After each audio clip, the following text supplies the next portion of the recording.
क्या नाम है आपका? किरण। किरण, क्या हुआ है?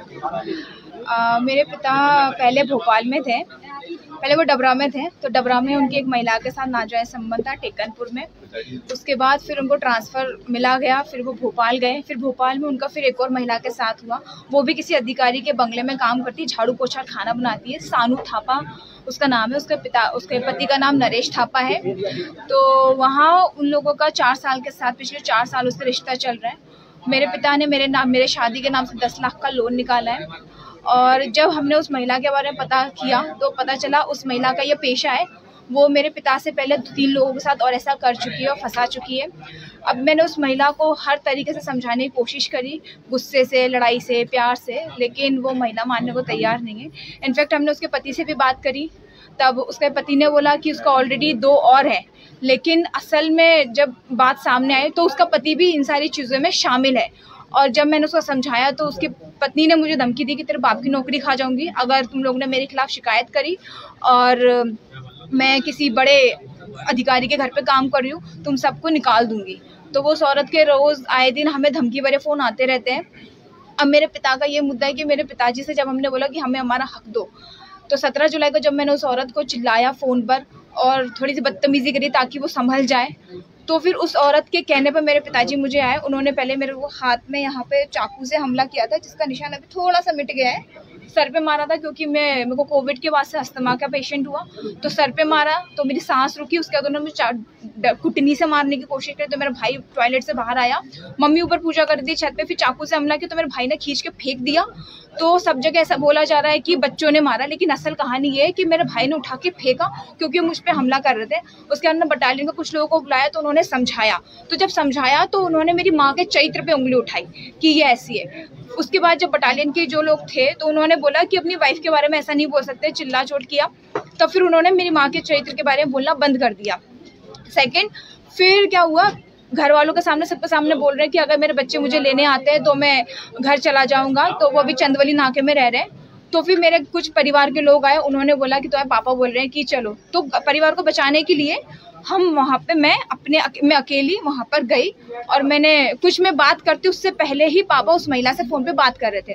और उसी दिन उस महिला ने मुझे फ़ोन किया था कि अपने पापा को ले आओ, अगर वो आ जाते हैं तो मैं उनसे बात नहीं करूँगी, अगर वो मेरे को फ़ोन करना बंद। मेरे 4 साल से उस महिला के साथ 10 लाख शायद नहीं, हमें नहीं पता था। हमें अभी जब हम सीओ के सामने हमने पेशी ली तब हमें पता चला कि मेरे पिताजी ने मेरी शादी के नाम से 10 लाख रुपए लोन निकाले पुलिस में। 14 बटालियन। कौन सी बैंक? 14 बटालियन की ही बैंक है, 14 बटालियन। आप लोग क्या रहते हैं? हम लोग कंपू रहते हैं। आज क्या शिकायत किया था, क्या चाहते? आज शिकायत ये थी कि आज बहुत सारे पहलुओं पे मुद्दा था। सबसे पहली बात, मेरे पिताजी ने दूसरी बार मुझे जान से मारने की कोशिश करी।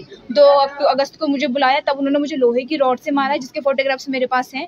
और उस टाइम पे पुलिस वालों ने शिकायत नहीं लिखी, झांसी रोड वालों ने, उन्होंने बोले घर का मैटर है। और इतनी ज्यादा कोई भी महिला के साथ कोई भी पुलिस वाला इतनी बदतमीजी से बात नहीं कर सकता। ए लड़की इधर आओ, ए लड़की तू कर, तुम लोगों के तो रोज के मामले, कितनी खबर लिखूंगा मैं, इस तरीके से वहाँ के एसआई अशोक राणा, उस तरीके से वहाँ के एसआई ने मुझसे बात करी। और मेरे भाई ने बोला, जब मेरे भाई ने बोला कि आप इस तरह से बात मत करें, तो फिर उन्होंने और बदतमीजी से बात करी। कहता है आप जाइए, सीओ जो बोलेगा उसके बाद हम लिखेंगे। जब सीओ ने तुरंत कार्रवाई करी, तब फिर वहाँ पे मैं दोबारा गई झांसी रोड थाने, तो उन्होंने कोई ऐसे मार धाड़ की खबर नहीं लिखी। उन्होंने नॉर्मल सी धाराएं लगाई है कि गाली गलौज की और मारपीट की है, पर इतनी गंभीर चीज़ों पे उन्होंने कोई आरोप नहीं लगाया है।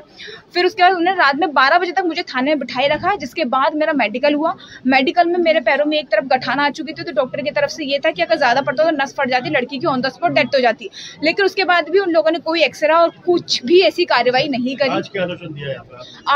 आज का सिर्फ ये था कि मुझे मेरी माँ का हक चाहिए, क्योंकि उन्होंने मेरे नाम से झूठी बोली है कि उनको 10 लाख रुपए उन्होंने बेटी के नाम से निकाले, शादी के नाम से। तो जो उन्होंने किया है वो मेरी माँ को वापस करें। उस महिला का नाम है सानू थापा, भारती उसका नाम है, लेकिन भोपाल में उसे सानू नाम से बुलाते हैं। और E7 4 इमली में वो रहती है।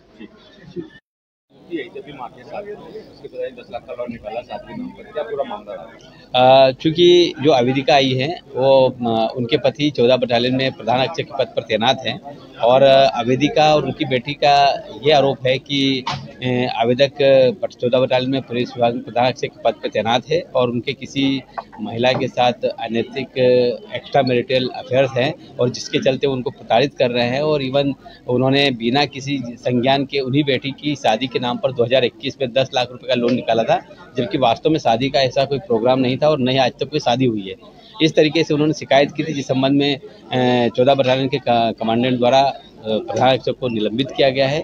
और चूंकि अवेदिका की पुत्री ने अपने मोबाइल पे एक पेपर में जो विज्ञप्ति आई है उसका स्क्रीनशॉट दिखाया है, जिसके तहत प्रधान आरक्षक के द्वारा एक विज्ञप्ति सर्वसाधारण को सूचित करते हुए दी गई है कि उसने अपने परिवार के साथ सारे संबंध मतलब जो है तोड़ दिए हैं और उन्होंने प्रॉपर्टी से बेदखल कर दिया है, अतः उनके नाम पर कोई भी व्यवहार नहीं किया जाए, इस टाइप से उन्होंने एक किया है। इस संबंध में मैंने 14 बटालियन के असिस्टेंट कमांडेंट से भी बात की और मामला थाना प्रभारी कंपू को भेजा गया है। जांच में जो भी तथ्य आएंगे उस हिसाब से कार्रवाई की जाएगी।